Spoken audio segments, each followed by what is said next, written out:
we don't do the lifting of the mental load and the care that is necessary for human beings to thrive today, the invisible unpaid work that must get done in order for households to run well, in order for our children to thrive, in order for our relationships to be healthy, in order for our bodies to be healthy and strong, somebody has to be keeping track of those things.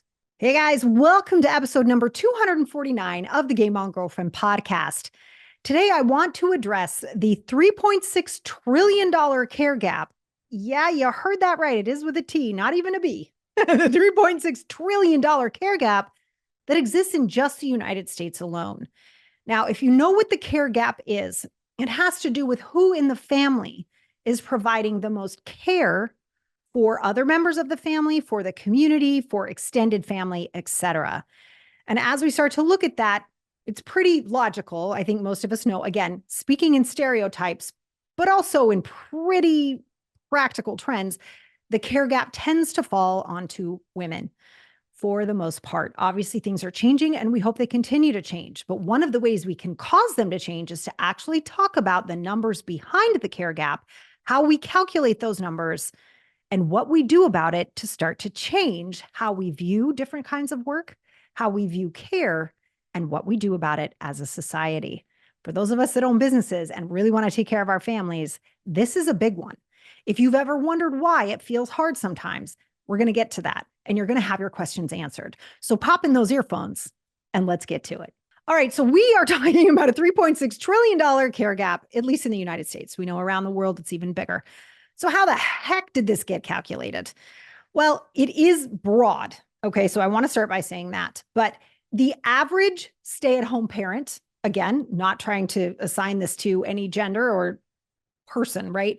But if we look at the idea that there is a human in a family who tends to pull back from career and care for the other members of the family, and this can be aging parents, this can be Aunt Myrtle, this could be, children, this could be people in the community with special needs, but there's a care that is being given and it is causing somebody to have to pull back on career making money. Making sense?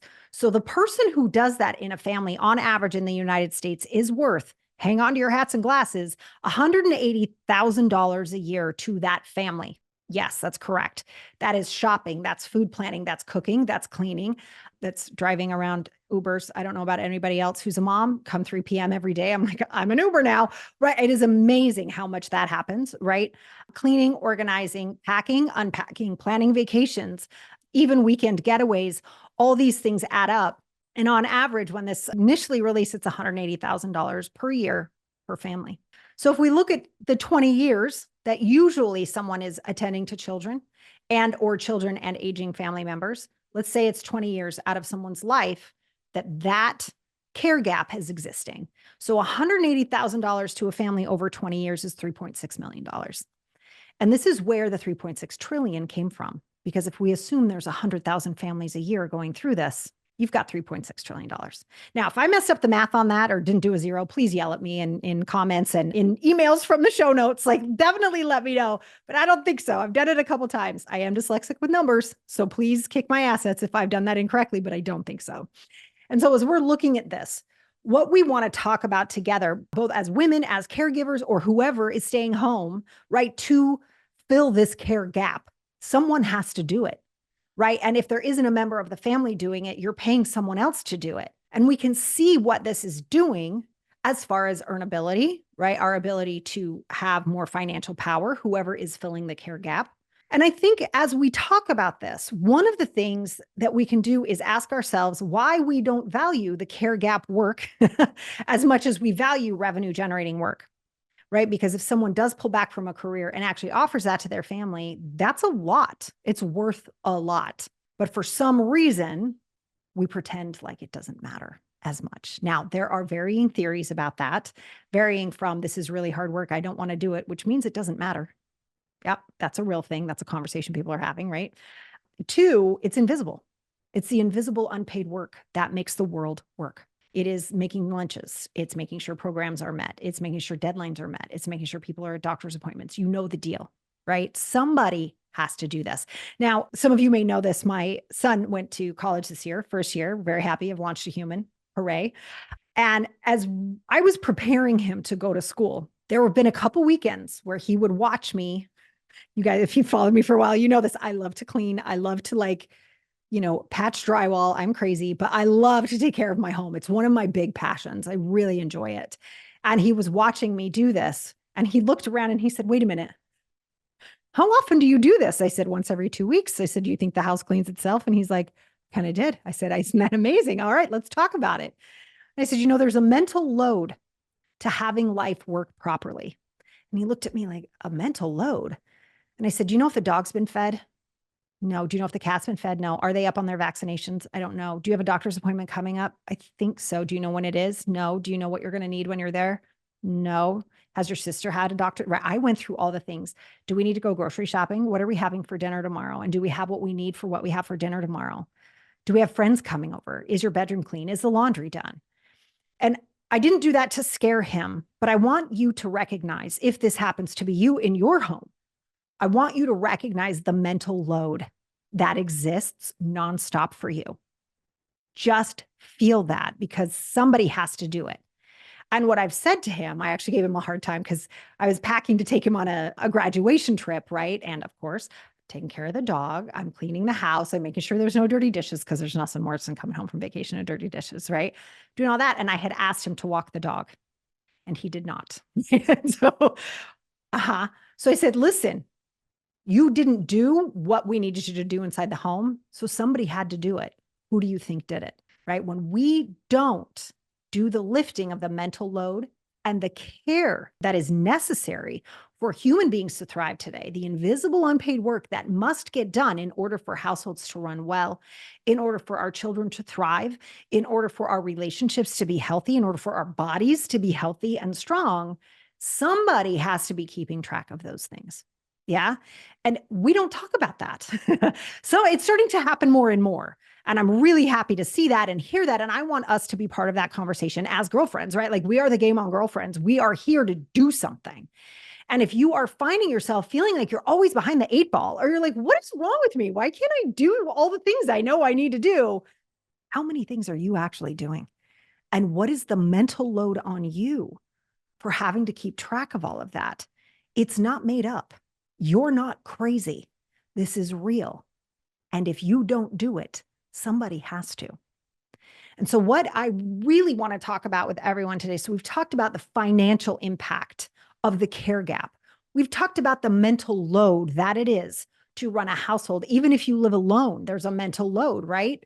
Is the dishwasher empty? When is the garbage going out? Right? All those things. It's just life. But we don't acknowledge it. Right? We don't acknowledge that transition from childhood, where everything's handled for us, if you were lucky and healthy, right? To moving to, oh my God, I got to do this. No one else is doing this. Yeah. So as we go into that, what can tend to happen is we minimize it, we don't pay attention to it, and then we assume there's something wrong with us, that we can't handle all of it. So a couple of things I just love to offer for you inside this podcast. And I sort of hope that we spark a conversation here. If you are having a reaction to this, like if you're mad at me, if you're mad at the world, if you really want to chat about this, let's do it. I would definitely welcome emails, social media comments. I want to talk about this because I think it's critical. And one of the things that we can do together is actually just start keeping track. And I know that sounds crazy. It's very coachy of me to tell you to keep track of it, but I want you to keep track of what you're doing. Keep track, not just the time that it costs you, because it does, right? We have to be honest about the time that it costs us to run our lives, but also how much there is. And the reason we do that, or the reason that we coaches are always like, get it out of your head into your hands. That's not just about your goals. That's about your actions, so that you can actually track it and see what's happening for you. See what's happening on the daily, so that if you're like, why the hell am I exhausted by 2 p.m. I didn't do anything. You can actually start to refute that and say, actually, I did 49 things before I ate breakfast, which for some people is accurate.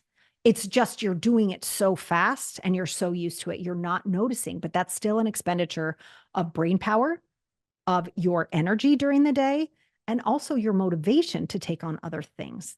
So I want to be honest about what this care gap and this mental load gap is causing for so many human beings right now. Because once we start to talk about something, you know what happens, right? We start to create solutions for it, which is so magical. We start to figure out what we could do differently. How can society support in different ways? How can we support each other in different ways? And you know me, you can start a business out of anything. If you are really good at like morning plans, oh my God, start selling morning plans for people or create custom plans for people. Do you see what I'm saying? We all have expertise that the world is aching for. And I'm going to call upon the girlfriends, anybody who watches or listens to the Game On Girlfriend podcast. I want you to start to notice how many solutions you come up with, and let's start to share them, because this is a real thing and it is hurting mostly women, right? Not always, but mostly, right? And we want to support any human being who's filling the care gap and dealing with the mental load of taking care of others. We want to support any human being doing that and making sure that they're getting what they need.